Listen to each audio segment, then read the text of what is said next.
안녕하십니까. 고고TV 여명입니다. 8월 12일 오후가 들어가는데요. 모두 점심 식사는 맛있게 하시고 계신지 또는 하셨는지 모르겠습니다. 화이팅 하십시오. 문재인의 지지율이 처음으로 40%가 붕괴됐다 하는 게 RN세치하고 데일리안의 여론조사에서 나옵니다. 물론 데일리안이 좀 보수지고 RN세치가 표본 추출, 즉 여론 집단을 갖다가 조금 적게 하고 있죠. 재정이 약하니까. 그러나 이 추세는 우리가 봐야 되고 문재인의 지지율이 30%를 깰 적에 30%로 아래를 내려갈 적에 이 정권은 유명무실하게 된다. 국민은 치면된다 하는 것인데요. 문재인의 지지율이 긍정이 38.7%가 뿐이 안 됩니다. 즉, 긍정이 40%가 붕괴되었다. 문재인의 지지율은 앞으로도 계속 떨어질 것이 확실합니다. 지금 리얼미터 같은 경우는 여론 조작에 의해서 어느 정도 편집이 있어요. 그거는 리얼미터는 그렇습니다. 저는 유심하게 보는 게 항상 갤럽이라고 보고 있죠. 부정은 55.6%다. 즉, 문재인의 지지율이 부정은 55.6%는 지난주 조사와 별 차이가 없는데 유심히 봐야 될 것이 몇 군데 튀어나옵니다. 긍정은 38.7%로 많이 떨어졌다 이러는 건데요. 그리고 특징적인 게 뭐냐 하면 40대도 데드크로스가 발생했고 서울에서는 문재인 지지율이 20%대뿐이 안 된다.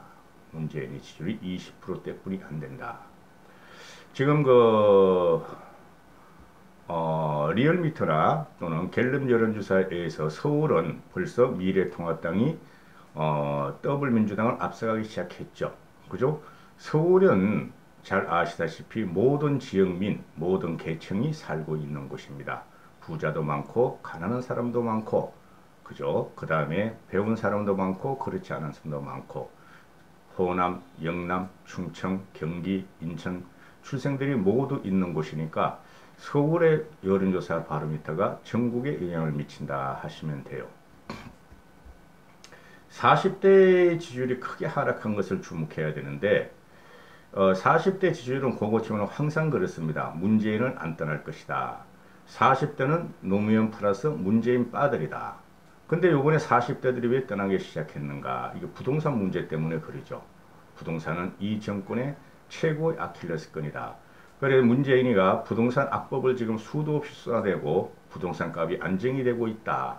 전월세는 안정이 됐다. 이런 망발을 갖다가 널어놓으니까 드디어 대깨문들 40대 노빠 문빠들이 탈출을 어느 정도 시작했다 하고 보면 되는데요.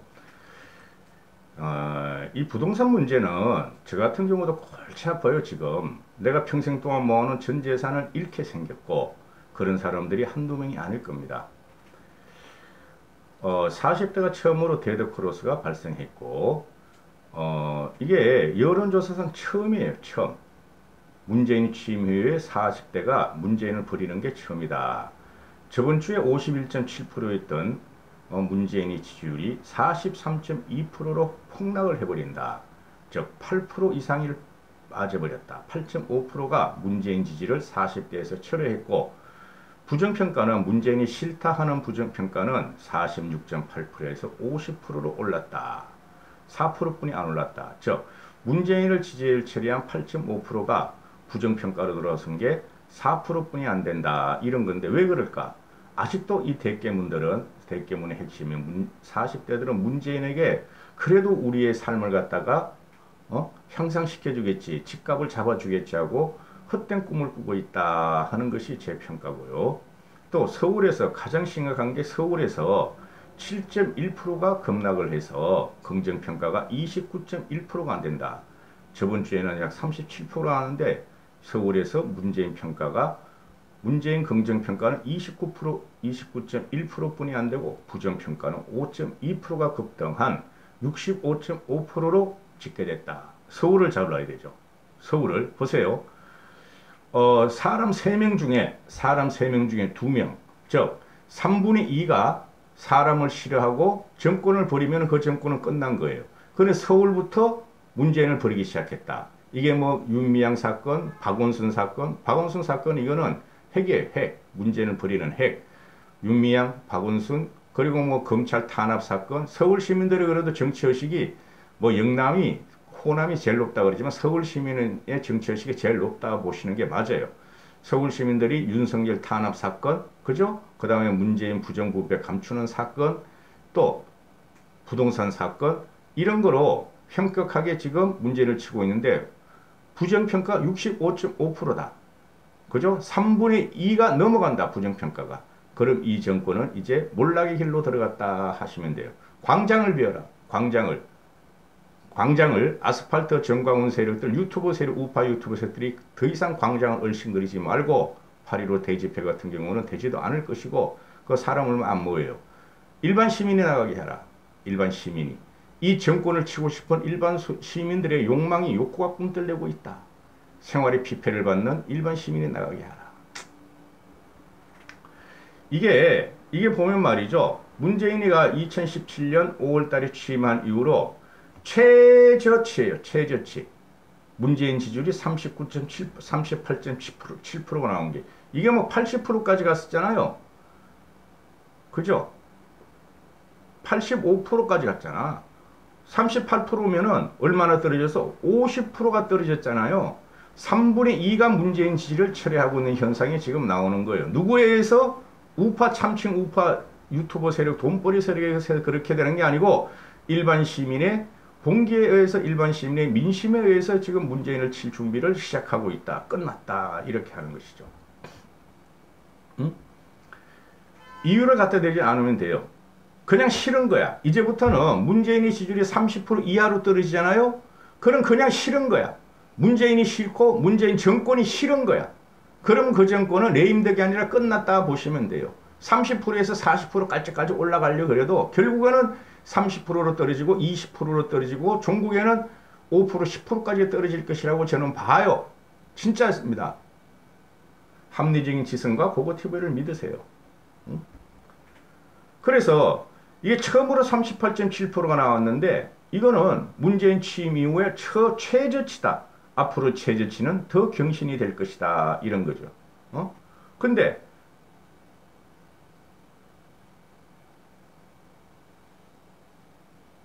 머리 아파. 미안합니다. 머리가 아파서요. 그리고 서울 지역에서 보면은 전국에서 서울 지지율이, 문재인에 대한 지지율이 전국에서 가장 낮아요. 전국에서 20%대야. 20%대. 전주보다 7.71%가 급락한 29.1%, 부정평가는 5.2% 동안 65.5%. 전국에서 가장 낮은 게 지금 서울이에요. 문재인을 지지하는 게. 그러니까 서울 시민들은 문재인 싫어, 더블당 싫어, 버리기 시작했어요. 게임은 끝나가고 있다. 여러 가지 뭐 경기, 인천, 대전, 충청 이렇게 나오는데요. 부정평가를 한번 보시면은 부울경이 문재인이 싫어하는 게 58.6%고 대구 경북의 TK가 62.3%예요. 이제 대구 경북 애들도 요번에 수해당하면서 이제 알았나봐. 대구 부산은 그 MB의 낙동강 위협이 얼마나 큰지를. 그 다음에 얘네가 그 서울 천도를 하겠다는 대전 충청 세종이 59%로 부정평가가 높아요. 또 세 번째로 높아. 전국에서.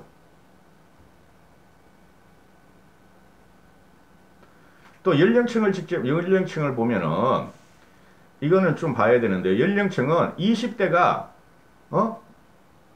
문재인이 싫다 하는 게 51%야. 51% 부정평가가.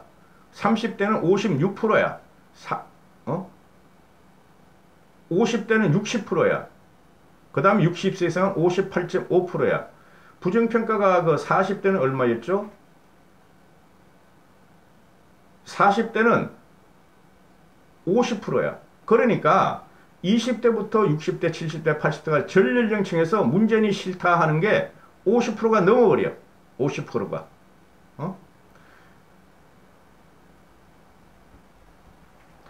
제가 말씀드리기를 항상 20대에서 30대 초중반까지는 문재인을 이탈했다. 그걸 우리가 미래통합당이니까 문재인을 칠세리 갖고 오면 된다. 문제는 40대는 변하지 않을 것이다 했는데 RNC에서 보니까 변했다. 그 다음에 50대부터 60대까지 50대 중반부터 60대 후반까지를 우리가 가져와야 된다.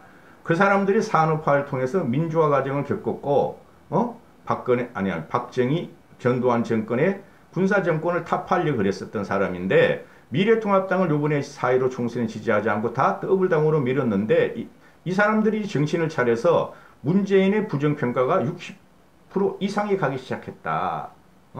희망을 가지시면 되고요. 그리고 앞으로 이게 계속 나옵니다. 계속 나오게 되는데, 이게 지금 현재 8.15 광화문 대집회를 한다고 대형 유튜브에서 어디 가세현 같은 경우는 서초동으로 가자. 또 신의 한수나 이봉규 몰라 나도 다른 거 잘 안 보여. 신의 한수 같은 경우는 광화문으로 가자 이러는데 둘 다 가시면 안 돼요. 둘 다 가시면은 그 몇 명 안 모여요. 지금 서울시에서 집회를 불허하겠다 그랬는데 이걸 아셔야 돼요, 여러분. 정권을 무너뜨리고 시민이 대중이 권리할 적에는 상대편이 집회를 불허하든 말든 나가서 죽을 각오로 싸웁니다. 그게 87 체제에서 고대생 연대생들이 보도복을 깨고 하얀병을 갖고 들고 나온 순수한 젊은이들이었죠. 87 체제 전두환 정권을 무너뜨리는 과정. 그 다음에 한일 협상 반대도 마찬가지였고, 그죠? 그 다음에 서울의 봄도 마찬가지였고, 젊은이들 순수하게 나가서 죽음을 무릅쓰고, 그죠? 긴급조치 9호까지 발행됐었고, 그 다음에 전두환 때는 각 대학마다 335만 모임을 쫓아냈고, 쉽게 말해 짭새들이 많았었고, 그럼에도 불구하고 아무리 막아도 나올 사람은 나오는 겁니다. 죽을 각오로 나오는 거죠. 근데 지금 현재 보면은 8.15 대집회라는 거 계속 유튜버들이 광고하고, 또 조선일보에서도 오만 구독자 몇 명 안 되는 유튜버까지 해가지고 말이지, 참여단체라고 이렇게 해가지고 끌고 모으는데요. 그거는 왜 안 되느냐? 왜? 8.15 대집회는 왜 일반 국민이 찬성을 안 하느냐? 유튜버는 기본적으로 돈벌이 방송이에요. 그래서 안 되는 거예요, 그거는. 순수한 마음으로 자기 돈 해가지고 자기 돈을 쓰면서, 그렇죠? 아니, 우리가 언제 대학교에 데모 가지고 대학교 때 시위할 적에 우리 돈 쓰면서 데모했지. 그렇잖아요. 국민들한테 슈퍼챗 받아가고 후원금 받아가지고 데모했어요? 아니라는 거죠. 나가시면 안 돼요. 나가시려면은 부동산 악법에 대한 반대 투쟁을 하는 임대차 협회나 부동산 투쟁위원회 그런 거 많죠. 거기 나가셔야 돼. 나가시려면은. 여기까지 하겠습니다. 감사합니다. 보고TV 여명이었습니다. 일반 시민이 나오게 해야 돼요. 요새 젊은 20대 30대들은 먹는 거 노는 것뿐이 생각이 없으니까 일반 시민이 삶에 피해가 오는 애들이 직접 나가는 데 있죠. 그런 데 가서 합류를 해줘야 돼요. 그걸 갖다가 우파 유튜버 생방송들이 이 카메라 들이대고 낑겨 들어가고 그걸 이용하려고 그러면은 다 죽는 거예요. 여기까지 하겠습니다. 감사합니다. 보고TV 여명이었습니다.